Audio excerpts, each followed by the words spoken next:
సింహం సింగిల్గానే వస్తుంది, వేట కోసం మాత్రమే బయటకు వస్తుంది. ఇది తమిళగ వెట్రి కళగం అధినేత తలపతి విజయ్ చేసిన కామెంట్స్. మదురైలో టీవీకే రెండో మహానాడు నిర్వహించిన విజయ్ సీఎం స్టాలిన్పై సెటైర్లతో విరుచుకుపడ్డారు. వచ్చే ఎన్నికల్లో తమ విధానమేంటో కుండబద్దలు కొట్టారు. అటు బీజేపీ పైన పంచ్లతో అటెన్షన్ గ్రాబ్ చేశారు. తమిళ సూపర్ స్టార్ విజయ్ మదురైలో గర్జించాడు. పొలిటికల్ ఎంట్రీ ఇచ్చాక అతిపెద్ద మీటింగ్ నిర్వహించారు. మదురై మానాడు పేరుతో తమిళగ వెట్రి కళగం పార్టీ నిర్వహించిన రెండో మహానాడు గ్రాండ్ సక్సెస్ అయింది. ఈ సభకు 4 లక్షల మంది అభిమానులు వచ్చారు.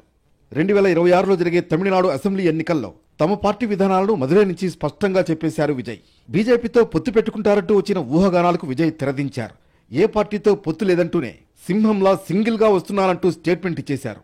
సింహం వేట కోసం మాత్రమే బయటకు వస్తుందని, ఎంటర్టైన్మెంట్ కోసం కాదంటూ సినిమాటిక్ డైలాగ్స్ తో ఫ్యాన్స్ ను ఉర్రూ తలూగించారు. There are so many jackals and other animals in the forest, but there will be only one lion.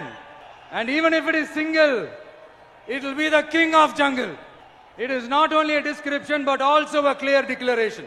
టీవీకేకు DMK ప్రధాన రాజకీయ శత్రువుగా చెబుతూ తమిళనాడు సీఎం స్టాలిన్ ను అంకుల్ అంటూ తన సినిమా డైలాగులతో విజయ్ ఇమిటేట్ చేశాడు. Stalin uncle, what uncle, it's very wrong uncle అంటూ సెటైర్లు వేశాడు.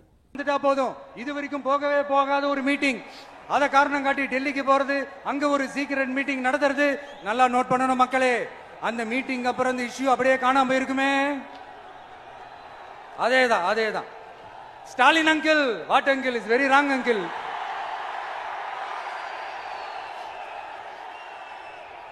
పాలిటిక్స్ లోనూ తనకు ఎంజీఆర్ ఫేవరెట్ అంటూనే ఎంజీఆర్ సినిమాలోని ఎతిరికాలం వరం పాట పాడాడు విజయ్. ఎతిరికాలం వరం అంటే మన టైం వస్తుందని అర్థం. 1967, 1977లో ఎలా అయితే రాజకీయ మార్పులు జరిగాయో 2026లోనూ అదే రిపీట్ అవుతుందన్నారు విజయ్. సినిమాలో లేక పాలిటిక్స్ లోకి రాలేదని, క్లీన్ గవర్నెన్స్ ఏంటో చూపిస్తానన్నారు విజయ్. మదురై తూర్పు నియోజకవర్గం నుంచి పోటీ చేయబోతున్నట్లు ప్రకటించారు. 4 లక్షల మంది అభిమానులు, సపోర్టర్ల మధ్య జరిగిన తమిళ వెట్రి కళగం మదురై మానాడు సభ సక్సెస్ అయింది. కానీ ఈ సపోర్ట్ ఎంతవరకు ఓట్లుగా మారతాయన్నది వేచి చూడాలి.